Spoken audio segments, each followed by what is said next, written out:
I got one topic. It's not the long topic. I think we're gonna do that one next week. Okay. But I got a little something. Okay, so do I. I right. came to play. Oh, You're not alone. Retraction. Retraction. When both hosts come prepared. You're in for a treat. You're in for a treat. What you got? Jump in. All right. So today we got a little bit of a taste of how the GOP plans to govern post Kevin McCarthy ousting. And it seems like the chaos is continuing in the House GOP.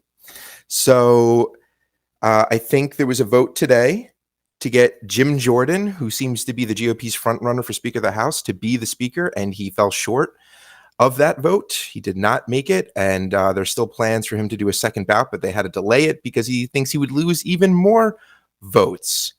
And I don't know, man. It's just hard to understand once the why. sheep start running, once the rats start leaving the ship, it's just a free for all. He came 16 short, 16, which is kind of wild when you. They only thought like 8 or something he was going to be. Like, wasn't it? But it's like you're a hard right dude, backed up by hard right dudes, and you only fell short by 16. I'm just saying that tells you a lot about the party at the point. How many is that? It was like 200 and what is it? 217 he needs to win. I'm just saying it's like 200 people basically that are saying, "Hey, I support this guy." I'm so curious on how much it is. And maybe you have a firm opinion about this. I don't have an opinion one way or another. I'm just kind of throwing it out there as a strategy. Do you think instead of them voting with integrity, where they're like, I don't support Jim Jordan, he's atrocious, I'm casting my vote as a no. They're like, I don't like the dude, but my constituents do. I don't want him to be in there, but I know that these 16 people are going to vote no, so I'm a safe yes, because then I can go home with my head held high, integrity in my own mind intact, but then my constituents are like, yeah, you're still pro-Trump. I don't know, to be honest. I think that's at first I was gonna be like, well, that's cute that you think any Republican actually cares about what their constituents say. Well, for votes, they want their votes. Yes, I mean it's about how much money you can make in order to basically drown out any opposition. That's how you're going to win these races. Right. So, anyway, it was a theory. It's a theory. It's a theory. It's funny because you've done this, and I have another theory on the back of this, but I'm gonna let you flesh out where you're going with this journey. So feel free to continue. All right. Well, so Jimmy Boy had his first vote today, but who's to say it's going to be his last? If it didn't stop McCarthy, why should it stop Jordan? But amongst all of this chaos, I had to ask, who is Jim Jordan? And listeners, I found out so that you don't have to. So today, in this segment, I'm going to go through who Jim Jordan is so you know who the GOP wants to lead their party in the House. I appreciate you doing that because I dived in just to the circus of what's going on with that. I'm a little annoyed that it's even happening, but and I'll go on about that after you finish exposing Jim Jordan. But I'm really happy because I was like, I'm not in this world. I'm not in the red world. I'm not into their minutia, their politics of each person. We talked about this. I don't know anything about Majority Taylor Greene and all those people. I mean, I don't elect them. They're not my people. They don't represent me. They don't represent my interests. They represent the interest of a portion of the people of America, and those people live very, very far from me, which is unfortunate. If we were maybe a closer nation, we could hash some of this stuff out. That's how they get there. See someone at a bar. But they are on committees. Yeah. Oh, yeah. Influence. We've talked about that. They still have influence, but at the same time, I have no control over how they operate. But yeah, from a top level, macro level, they still. That's where shame and comes into play, right? Like, yes, if everyone in the country is against you, maybe you'll feel a little bit of shame for putting someone out there that should not be governing. No freaking way. I have a little name for you. The man is called Joe Manchin, and he held up a lot of votes with the entire country saying, I cannot believe that the coal miners. He has Republican support. That's why. Okay. Oh, I'm sorry. Okay, that's what it was. You're right. So I guess it was. It's I guess if both the whole country, both sides. Okay. Maybe 3 if you count independents. Gotcha, Yeah. gotcha. So it can't just be your own party No, wants to tear you from limb from limb. It we're has to too be tribal. We're too tribal okay. for that. Gotcha, Yeah. gotcha. Okay. All right. So, folks, let me introduce you to James Daniel Jordan, born February 17th, 1964 in Troy, Ohio. Jim was a wrestler growing up in the early 80s. In the late 80s, early 90s, Jim became the assistant coach at Ohio State University's wrestling program and earned a master's in education. This is also where Jim's team doctor sexually abused students and wrestlers. In fact, 2 investigations were conducted in 1996 and 2018, and 4 former wrestlers named Jim Jordan in a sexual abuse lawsuit against the university and accused Jim of turning a blind eye to the team doctor sexually abusing wrestlers. And I quote, "He is absolutely lying if he says he doesn't know what's going on," unquote, said one wrestler. It's worth noting that Jim himself was never accused of sexual misconduct, and he was never arrested or indicted for it. And he says he didn't know anything about the sexual misconduct. It's also worth noting that Jim refused to cooperate with the investigations into the team doctor that found that he sexually abused at least 177 male students. And it's worth noting that that investigation also found that university staff, and I quote, had knowledge of the team doctor's sexual abuse. Now, that team doctor later committed suicide in 2005. Ohio State University paid out $60 million to the victims. And there's also an ongoing investigation, and Jim might actually be compelled to testify. So TBD on that one. But let's go back to the future in 1994. And Jim is now elected. I think that people should be paid when it comes to, I've actually had a lot of thoughts about that kind of thing when it comes to settlements. I think that people should be paid per week a lump sum, like a sum, not lump sum, but they should be paid for the rest of their lives. I get it. 16 billion, you know, it's out, but I feel like when you get those big, and I think it's not taxable when you get awarded that. So I guess it would equate to the same thing, but I feel like it hurts more when you have to financially account as the institution for that every year. So it's like, it's not just one time where it's like, okay, our accountants they've basically whitewashed the books. They've said, okay, we're going to take a $16 million shortfall here, and now we're going to make it up. No, I wish that it was something that you had to literally look at every year as like a salary. Basically, every person you wrong as an institution becomes a salary that you must now take. It's like you also should probably have to take on their healthcare costs, along with whatever monetary sum you've been awarded from the court, and it should be something you have to pay out like bi-weekly. So it's like a paycheck. So that way you have like a shame roll. Is any of this? Yeah, I mean, I like this idea. Unless like it's worse. I don't know what a victim would prefer. Yeah, so I would say give the victim the option. Okay, well, I just say, but I think it should be an option that's presented, and you could say, just like the lottery, this is how I want it. How about that? If the lottery can do it, why can't we? Yeah, why can't we do that for them? Because I also want, because that way when people come to work for the organization and they get those revenue figures as a finance person or an accountant or whatever, you know, it's like, wow, your shame pall's pretty.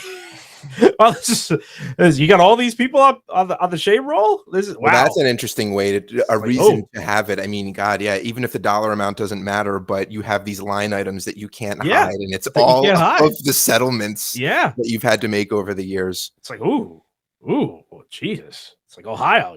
It's like there's 300 people. Well, I mean, 300 people in this because then you get into, okay, it's the lump sum or it's that, but you know, when a family member, especially if they're parents or something, guardians, and they go through something traumatic, that gets passed on emotionally to the people that they're raising. And so it would be interesting to force them to leave that to the estate in a sense. Yeah, you could do like and then like an apportionment. So like depending on how long the person lives, you could make rules to say, all right, well, how much goes to their estate? Like, this was traumatic. You owe them and the next 2 generations. Yeah. Because it's going to take them that long to rebound. Yeah, I think that's very just, honestly. I think that'll be a very just thing. And then again, well, at that point now you're like, oh, Ohio. There's 3,000 people. 3,000 people on this roll. I was like, there's a lot of accounts. I was like, how do you? It's 3,000 people. You've got like 300 teachers. You basically, as an accountant, you'd be managing the shame roll more than you would the actual employee, registrar. That's crazy. Yeah. Yeah. So Anyway, I think that it's something worth bringing up, people. If anyone's got an eye to this or an ear to this, I think it's something worth considering. I think it's definitely makes institutions, I think, will be a lot more careful about who they hire and how long these things go on if they know who they hire, but how much of a blind eye they want to turn. Well, that's what I'm saying. How long? How many complaints are they going to ignore? Exactly. It makes you want to hire almost like an entire new industry to monitor this thing to make sure that you are no longer paying thousands of people You and their basically relatives. have to make it, I don't know if this is the right word to use, but in the long term, more profitable to end the abuse because they brush it under the rug because they don't want to stop the money coming in. Exactly. I'm just saying it's eventually it starts hurting your reputation, starts hurting your public relations. The more people you have, the more it comes out. I mean, especially if it's public record and you could just look it up. Someone who's going to apply to a university, I'm going to tell you this right now. If I went to my university and I was doing an application and then I was able to just look them up and see how many people they were currently paying out for wrongful anything, that would definitely influence whether I would attend that university. I think most people would not want to necessarily go to a university that is paying thousands and thousands of people money because they basically do not look out for their students or for anyone that is in their world sphere. I think that really starts to I think that would impact the university's reputation in a way that you cannot hide from. Because that's the thing. If you do these one-time lump sum payments, it's like it's over. Someone could Google the case. You could Google cases from 10 years ago, but it doesn't feel current. It won't feel like it's something that's ongoing. This is just what is it? The chains you forged in life or now follow you. What is it? The Scrooge, Jacob Murphy, the Jacob Murphy line. Yeah, I don't know if it's Murphy, but yeah, Marley. That's it. Yeah, the Jacob. Basically, we call it the Jacob Marley initiative, where it's like the chains you forged in your inaction, you will now carry with you for generations to come. I think it's perfect. It's a perfect little. I feel like it's just, but you're right. The victim will choose, but I think this is I think it's a just way of doing it. Wonderful. So that was all in the 90s, the early 90s. Now it's 1994.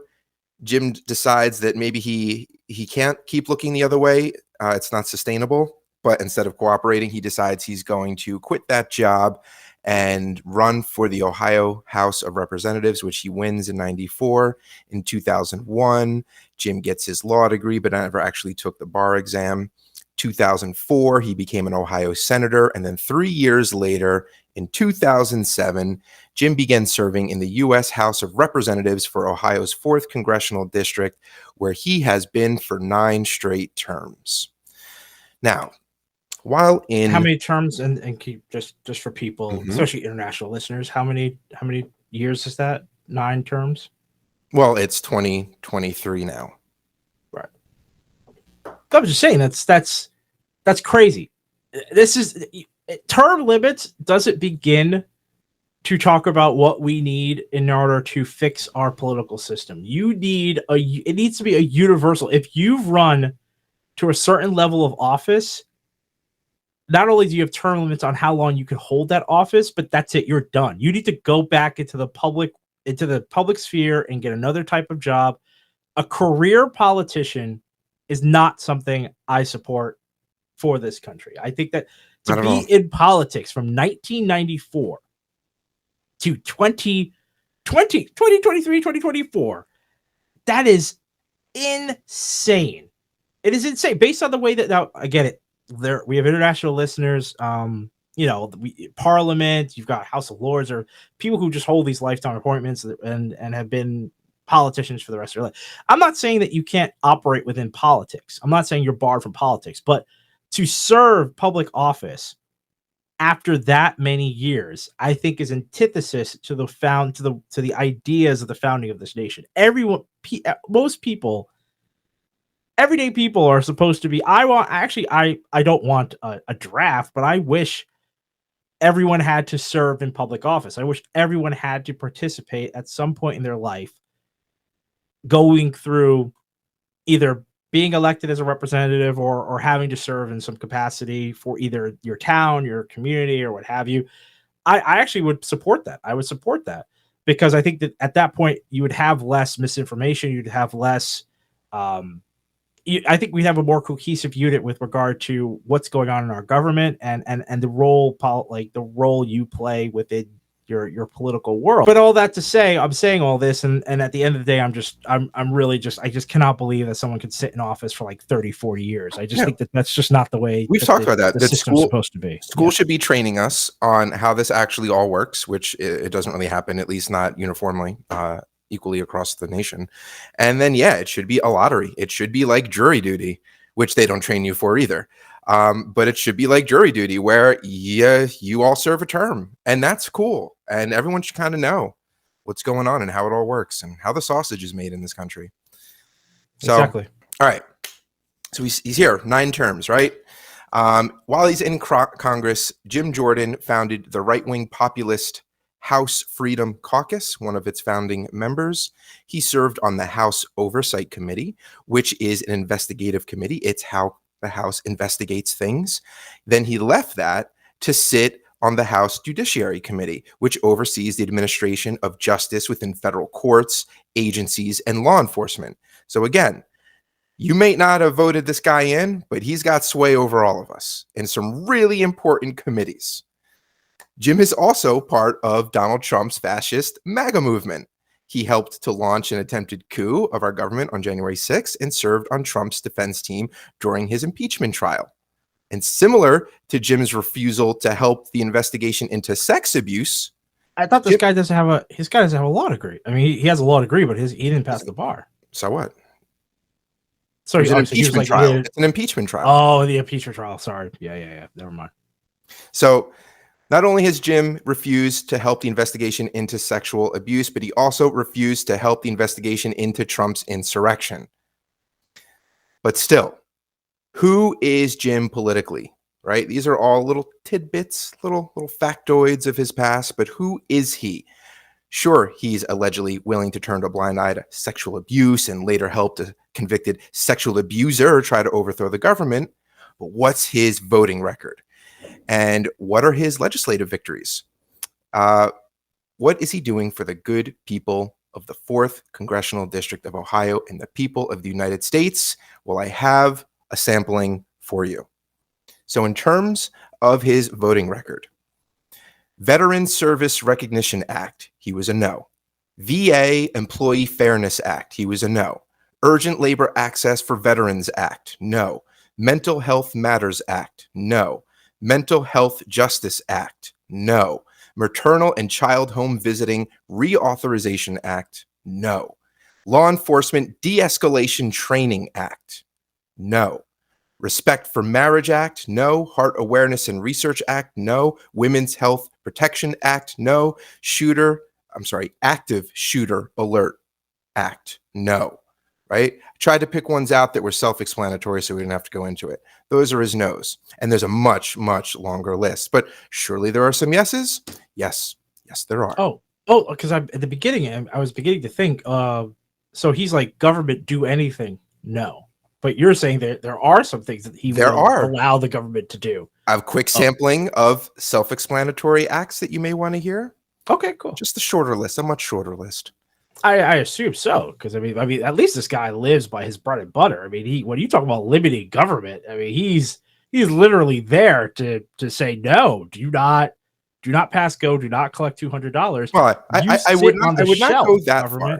I would not go that far. Oh, okay. So here are some of his yeses: defense appropriations, homeland security, censoring Adam Schiff, and saving our gas stoves. That's kind of like he's really on the payroll of GE, huh? I mean, saving the gas stoves. Okay. All right. We've gone into that where there was this whole Republican movement that tried to pin I think on Biden, maybe, or at least the Democrats, that they are coming after your gas stoves when really it was a regulatory move to make sure that things were efficient. But then we went into all of the carcinogens that gas stoves have. And when there is a better way, we should all be incentivized to convert. It shouldn't be on the individual to take on that financial burden, but we should all be incentivized so it's a smooth transition. Absolutely. But now, well, that makes sense now, because it was basically an initiative to have the government do something. So he said yes to not having the government do something.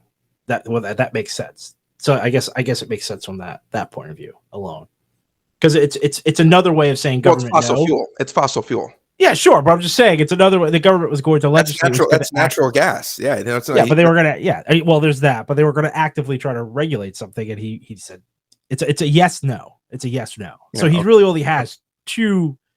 Well, yeses? defense spending, defense. Although he does not support Ukraine, so defense on the homeland. Okay, that would be interesting to know. He doesn't support Ukraine, but he's signed off on any of these spending budgets for the military, though, correct? But he voted down all the Ukraine stuff. Okay. Like every time a Ukraine funding bill came up, he voted no. Okay. Yeah. So I tried to pick out ones because a lot of these things happen over and over and over, like defense appropriations and things like that. So these are just, the things that pop up that he voted yes and no on. All right. So you get the point there. Okay. So he doesn't seem to vote yes on issues that would positively impact everyday people, but surely he's passed some bills that move the needle for his constituents, right? I mean, the dude's in Congress. Well, he's been around for freaking forever. 16 years of service in the U.S. Congress. Yeah. So obviously he's got to be doing a lot for the people of his in that county? In that 16 years, he's introduced 30 bills. Antoine, can you venture a guess on how many of them have been signed into law? 0. Ding, ding, ding. You are right, sir. Jim Jordan has not passed a single bill into law. I'm not attacking him as a person. This is just the sense I get. Usually, I just feel like anyone who cannot corral people around them to vote for them to be what they want to be, I got the sense that he's not particularly convincing and hasn't been so in his entire political career. So because here's the thing, I didn't know. I don't know anything about this man. I had the preamble before you even started speaking. I literally know nothing about him, and yet I was able to guess that he's never passed a bill. Just on the way that he's being treated, I felt like it was a safe venture. Yeah, and you treaded safely and correctly, sir. So now that you've met Jim Jordan, I will recap everything that we've gone over. The GOP's House Speaker frontrunner is Jim Jordan. Jim Jordan failed to report sexual abuse. Jim Jordan votes no for veterans, no for women, no for mental health, no for marriage equality, and no for gun violence. Jim Jordan tweeted and said on Fox News that Democrats were stealing the election with early voting. Jim Jordan was one of the 147 Republicans that voted to reject the 2020 election results. Jim Jordan pressured Mike Pence not to certify the 2020 election results. Jim Jordan led a call with Trump and others to delay the congressional certification of those votes. Jim Jordan advised on social media posts that encouraged Trump supporters to come to the Capitol that fateful day. And Jim Jordan has never passed a single bill in his 16 years of service. That's who Jim Jordan is. I'm going to call him the JIJ. You know what that stands for? I don't. Tell me. Jim in Action Jordan. Or if you want to be, you could also substitute impotent. But I'm gonna go with inaction. I'm gonna go with inaction to be, mixed company. I don't want to, I don't want to. What do you call it? I don't want to weigh one side or the other. I don't want to seesaw too much. That's fair. Mixed company. I feel like that's appropriate. Jimmy in Action Jordan. I like it. I like it too. All right. So there you go. Now you know. Now you have something to talk about with your Republican friends, folks. And if you're a Democrat who has no Republican friends, well, just join the party. And just look on in awe. Just because that's why the country is the way it is. Just keep it on. So, funny enough, what I had to bring to the table was based off of Jimmy and Action Jordan. Wonderful. And unplanned, folks. Unplanned. Completely unplanned. We do not talk before the show. Not about the show. So here's what happened. I fell down a rabbit hole because at the beginning I was like, okay, what's going on with this? You know how I feel about it. I really don't like to pay attention to it because to me, it's just a circus. It's just a sideshow. There's so many things going on in the world right now, which is part of why I was annoyed by it, which is what eventually got me to look at it because it's annoying me. I'm like, what? We have so many problems in the world. We have so many problems at home. We have housing crisis. We have inflation. We've got a looming recession. You've got it's just tit. There's so much going on in America. There's so much going on in the world. And what is our Congress doing? What are they doing? They're fighting over who should speak for them as the majority party or the House of Representatives. They're fighting over who should speak for them as the majority party. You're just like, what an absolute fracking show. That's how I feel. That's how I feel about it. And I was like, is there a way that this should not happen? Is this the way the founders intended the country to exist? Is this the way the founders intended us to cohabitate? And so I said, why is it the vice president? Why is it the vice president just running why aren't they speaker? Basically is what I went at. Why is it the vice president speaker? Then anyone who's a history nerd or a civics person is going to be like, you fool. It's because they're president of the Senate. It's like, you're right. The reason they're not Speaker of the House is because they're president of the Senate. And then I said, why are they president of the Senate? What can't the president be president of the Senate? I feel like, isn't that a little bit more logical? Just let the president be president of the Senate and let the vice president be the Speaker of the House. And now I'm going to go on a little bit more of a segue. I'm talking to friends the other day and I go, what the heck happened to Kamala Harris? Where is Kamala? Where is Kamala Harris? And I was like, she's got things going on, right? She's doing things. Well, at first I was like, I know she's alive, but I basically said, did she make a deal with a sea witch and lose her voice? And anyone who has kids is going to get that reference.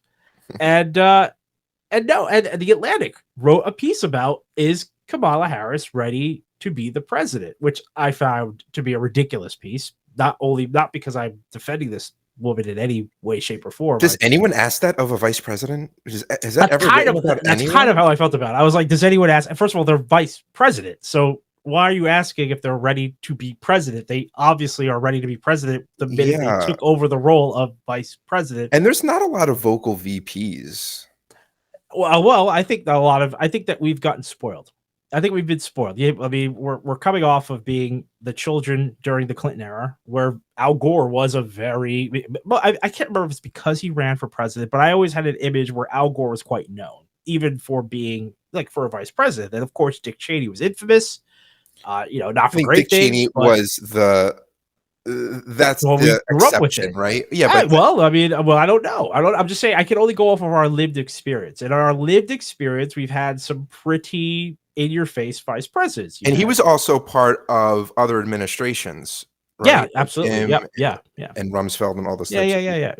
Look, I know there are reasons for it. I'm just talking about our lived experience. We've been party to a lot more active vice presidents. So it's been a little bit of a. Hillary was for what she was doing, a very active. Well, she wasn't vice president. She was Secretary of State. So she was an outsized Secretary of State to the point where I was like, I think she was vice president. Anyway, all I'm saying is that to have a VP that is this just quiet, obviously it's not just us, because there are big think pieces being written about why is this woman so quiet? Is this woman ready to actually take over the role of president? I mean, Pence was quiet, but he mostly just stood behind Trump licking his lips. Like, I didn't really understand what was going on. There was that, yeah. And I guess he was more of a lightning rod for jokes. So more people talked about him because, him and mother, right?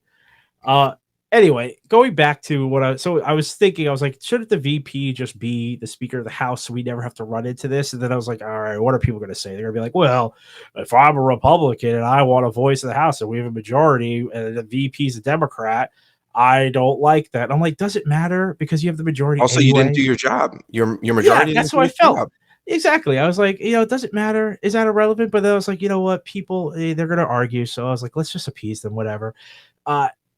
Maybe and then that led me to, well, maybe the VP should just be elected separately. And then I was like, but why doesn't that happen? Because technically, doesn't that make sense? And then I went back to the history of how the VP, because we've talked about that before. Usually, back before the 12th Amendment, the VP was usually just the guy who came in second. Yeah. Right. And that's how you get a more partisan politics, because It makes sense to me. And the thing is, I guess it didn't make sense to the people at the time. I don't no, know. it did. It did make sense to the people at the time. It just didn't make sense to the people in 1804, but it made sense to the people in 1779, 1780 something. It made sense up until it's a way not to have half the country lose. But here's the funny thing. So I go and read the 12th Amendment and I reread it and I reread it. And let me just say this. I love history. Like, I love reading old texts, but sometimes, I read modern amendment, like modern changes to like state constitutions, and the language is very plain. It's written in like someone changed the state constitution in 1976. It's written like people would have talked in 1976. It's funny. We've lost our flair for the dramatic. But you go back to and I'm like, who does anyone really like? What portion of the population can read an amendment or the Constitution? It sounds like it's cryptic for a reason. Exactly. It's because and you're so far removed from that period that you don't have the context. So it's even harder to understand what they're trying to say, which people talk about. All right, that's another thing. So I had to look this up because I was like, all right, wait, I'm reading the 12th Amendment. It's telling me that the VP should, it's not saying anything about the VP being part of a ticket. It doesn't talk anything about parties. It literally says I could elect the VP. And I'm like, I must be insane. That doesn't make any sense because we don't vote for the VP. So what is it about the 12th Amendment? You vote for the ticket, though, and that's what the parties do. But that's not what the 12th Amendment was. But at least parties it's a subversive layer on our government. Hold on. So damn it, Antoine. Just Gary. So I went over it. So I had to look it up, and I got to Thought Co. All right, much credit to them. Much credit to Tom Burse. Okay, and this is what it said. It said the president and vice president of the United States campaign together and are elected as a team and not individually following the adoption. And not individually following the adoption of the 12th Amendment to the U.S. Constitution, which was drafted to prevent the nation's two highest elected officials from opposing political parties. The amendment made it more difficult, but not impossible, for voters to elect members of two political parties as president and vice president. So it's interesting that at that point. But that's why we can have mixed tickets. Right, we can. I know, like you can. But I'm just saying. But the impetus of why they did this amendment was to make more of a symbiotic relationship as opposed to having an adversarial one. Because if you read the diaries and you read the time, having the VP and the president, were they still doing duels back then? Was that part of the issue? No one wanted to get shot. No, because I mean, even Hamilton's duel was only legal in Jersey. Jersey. You guys were Jersey was the only backwater. I don't want to get shot by my VP. We could outlaw guns. No. Let's not get crazy. What we're gonna do is we're gonna have a 12th Amendment. That's crazy. That is crazy. I love that. So later in the article, it goes on to say states could, in fact, allow separate votes for a president and vice president. Vikram David Amar, Dean of the University of Illinois College of Law and the Iwan Foundation Professor of Law, argues, why are voters denied the chance to vote for a president of one party and a vice president of the other? After all, voters often split their votes in other ways, between a president of one party and a House member or senator of the other, between federal representatives of one party and state representatives of the other. And I was like, It's true. so People it, do that balancing thing in their head where if I vote for this person, I don't know yeah. the senators and House people, so I'll just vote the opposite for them. Yeah, So people do that. so I was really happy because I thought I'm misreading the 12th Amendment because I was like, why is it You unified as are a a scholar, sir. I was not misreading the 12th Amendment. So the states, and I've talked a lot about how the states have outlived their usefulness. It's the states that unify the ticket, which means if we as people wanted to petition our state, we could say, no, no, no, you make this a separate vote. I do not want to vote for a ticket. I want That's to where they vote say for the the write-ins come in, I guess. no, no, no, no. Because I don't know how you write that in, to be honest, because there's no space for it. There's no name. There's not two Only for names. yeah, but then you'd have so I see you write in the president's name and then you write You in a write separate Biden in person and you write, I don't for know, your I mean, someone I guess else that's a in. protest, but I mean, but why are the people having to? Why am I having to trick the government?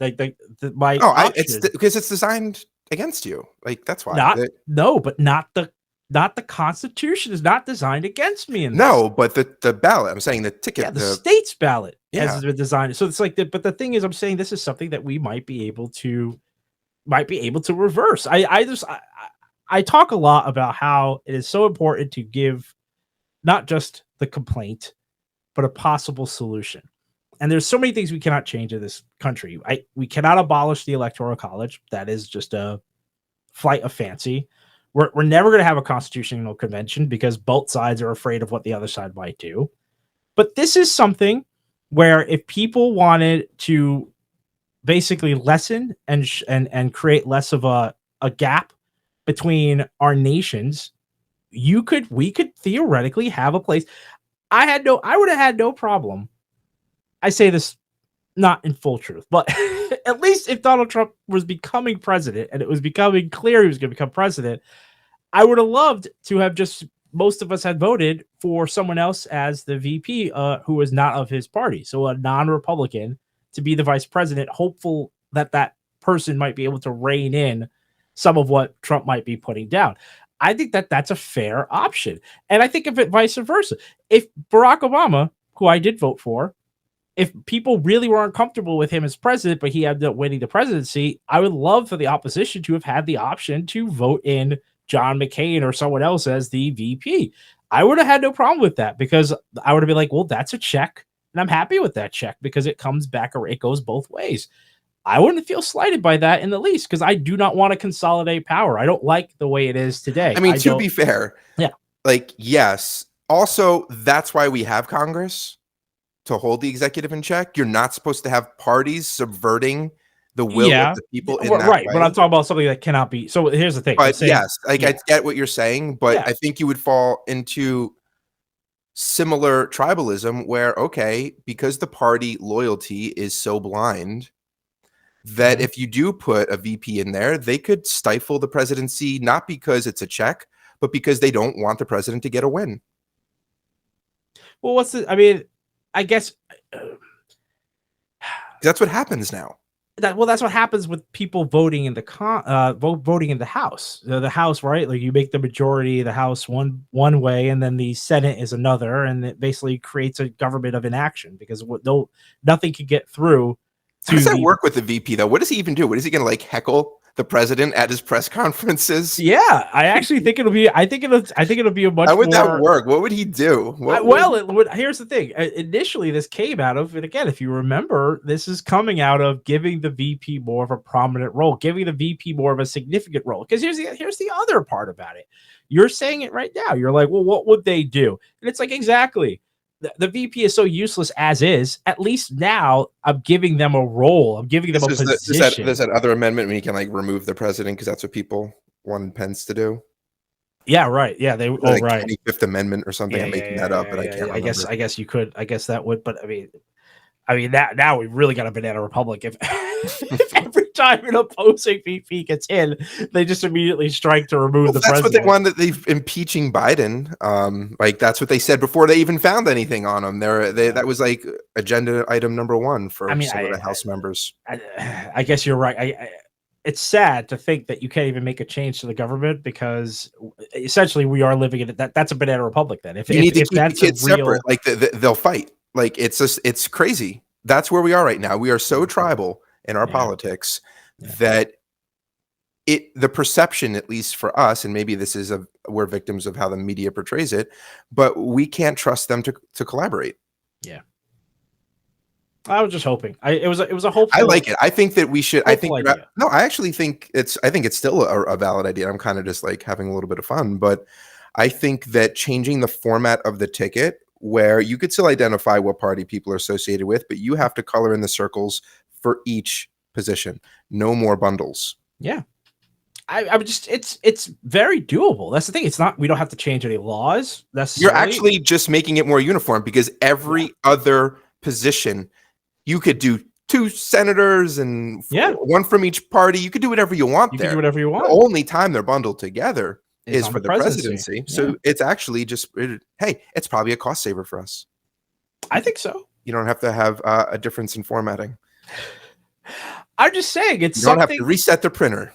It's something that people can look into. It's something you can make a movement behind. I mean, it's at the end of the day, what is the? I mean, I hear what you're saying with the harm with regard to having even more inaction, even more of a stalemated republic. But I mean, we need to be mature. We need to grow up somehow. And as far as I could think, I felt like this might be it. This might be one of the things that we could do in our lifetimes that might have an impact and might actually shake things up, because I think most people might actually latch onto this, because here's the thing. Most people are You not think they'll do that balance thing in their head at the presidency level? Exactly. They're doing the balance thing, and most people aren't as hard lined as Jimmy in Action Jordan. These guys are a minority, even though he's got 200 people voting for him. But at the end of the day, these guys are a minority of our republic. The majority of people are centrist. They're definitely not progressives, and I don't fault them necessarily for not doing so. But conservatives are not that. They're not. They're not that it. They're not as go down as hard. Like people do this. People do the media does the polls all the time. They're like, what is it? It's like 64% of Americans support an abortion, especially if it's in the instance of saving the mother or things of that nature. So the hardliners, all the things that a lot of these people are trying to pass, is not stuff that most Americans would vote for. It's very it's antithesis to what the majority of Americans would support. It's the hardliners the minority running over the majority. And so I think that this is something where most people would say, you know what, it's a sacrifice I think most people are willing to make the sacrifice of just saying, I don't need to have both my candidates be the president and vice president. I'm happy to lose one and win the other. Oh man, think of I was thinking ranked choice voting, putting that in the mix, and then you can get an talk about ranked in choice. There. Yeah. Wouldn't it be interesting if you just had people running and we decided which positions they would go in? That would be even cooler. There's a pool of people who want to be in office, and then we select which offices. That'd be amazing. Talk about more democratic. Absolutely. I'm 110% because we're the employers here, and we're like, I see your skill set. Yep. You're not there. No, and it forces people to engage. And the thing is, everyone then has to debate, and you have to pay attention to the debates because you got to vote for one person to be the leader. We'd be all building our fantasy teams, our fantasy governments. That's exactly right. Amazing. Oh yeah, it would be so much fun, Even more fun to learn about it in civics. Like you said, it becomes a fantasy team, and then we got to allow betting. that'll make it. And then we'll just vote through PlayStation or Xbox. We'll just be building teams, and it'll be this whole interface. It'll be great. I love it. There we go. Yeah. Anyway, that's just a little thought experiment that I was like, I wondered what you would think about it as a person who's against parties. I love more choice. I hate rigidity for the most part. I know that's like a very general statement, but I think that when things are important, you need to be flexible. You need to be nimble. Yeah. And you need to be able to repurpose. And I think that breaking this artificial bond between the VP and president in the way that you're saying the states have unjustly positioned it. Yeah. No, that's outrageous. That's absolutely outrageous. I feel like more people should know that too. They should know that this is not something that is in the government.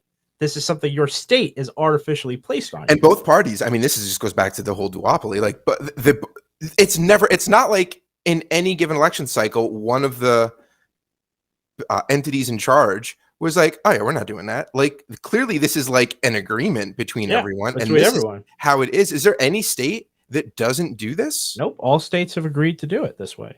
I want to know what offices of the state. Is this like the attorney general? Like, who operates? Well, that was the next question. I don't know who is in charge of keeping it this way, because that is another really good question. Yeah, it's a question you're gonna elections, the elector director. Who is that? I don't know. Yeah, I wouldn't be surprised if they're some sort of party affiliate in some way, shape, or form. But yeah, it does not have to be this way. And it is surprising that there is uniformity with this, because states like to break rank. I'm surprised Texas hasn't just gone and said, you know what, that's not how we're doing it. We're going to let you, this is Texas. We do it Texas way. I'm just surprised that everyone has gone on board. They all get federal dollars. They're no fools. That's true too. I'll give you that one. But yeah, it's something I want you, listener. It was something that kind of was very profound to me, and I'd be interested. I would love to hear more people are aware of it. I'm venturing to guess that most people are not aware. No, why would you be? First of all, we were never told, and who the hell wouldn't even think to look that up, right? I mean, who? Someone who doesn't want to vote for both people of the same party. Yeah. Well, I mean, I feel like it people talk about, people have reservations about Kamala. People are like, I don't like her, blah, blah, blah. And it's like, this would alleviate that. You don't like her? Vote in a Green Party person as the VP. Give them. Well, you don't like her for that, but you were bringing up, you don't like her, or not that you don't like her, but you are concerned. You had concerns because she's quiet. But anyone in that position, I mean, they may be a loudmouth, but they have no power. You need to fundamentally change the role of the VP, I think, in order which is how this for this to, satisfy you.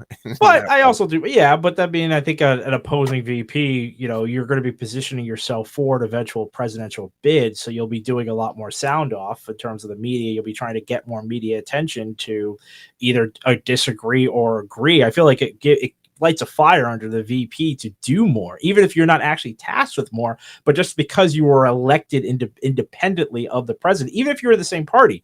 The idea that you didn't ride someone else's coattails, and there are people who you don't owe them that. You don't owe them. You don't owe them anything. They don't have leverage over you. As I'm saying, you don't have to make a commitment to say, I'll do whatever you want. Just choose me. Yeah. There are layers to this. There are so many layers to this. You free the VP. Even the VP of the own party can break ranks because you have people who support you independently. That's fantastic. We're adding more democracy. We're empowering greater democracy in this country by decoupling the party ticket. There's so many advantages to this for the average person that I think that the message of this needs to be spread. In fact, I should email Yang. I should say, the Forward Party, you need more initiatives. This is one. Decouple VP and president and see how that flies, because I feel I'd vote for someone who is going to help enshrine that or make a further amendment thing that can be done within a term. That's what I'm thinking. It's just by the next election they're decoupled. End of that. 4 years. Took 4 years. Next election you could vote for whoever you want. I mean, this could be something a governor does, right?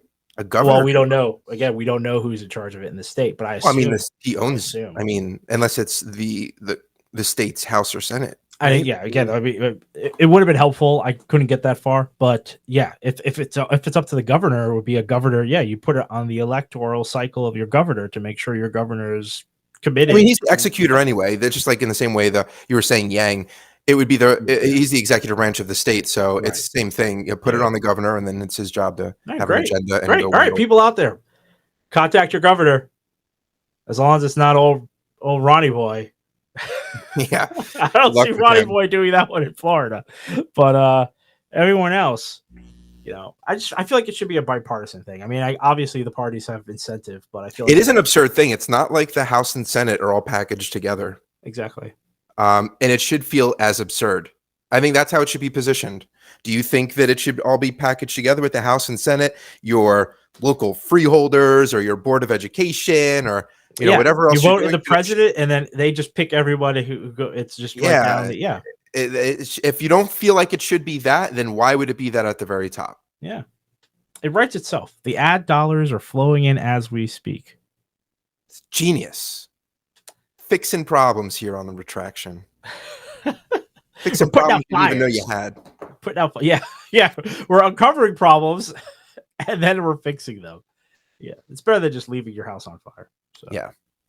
With that, Jamie, where can they find us? Folks, we got new clips out every week. Fridays are the full episodes. Like and subscribe to us on YouTube, Twitter, or wherever you listen to podcasts. And with that, Retraction out.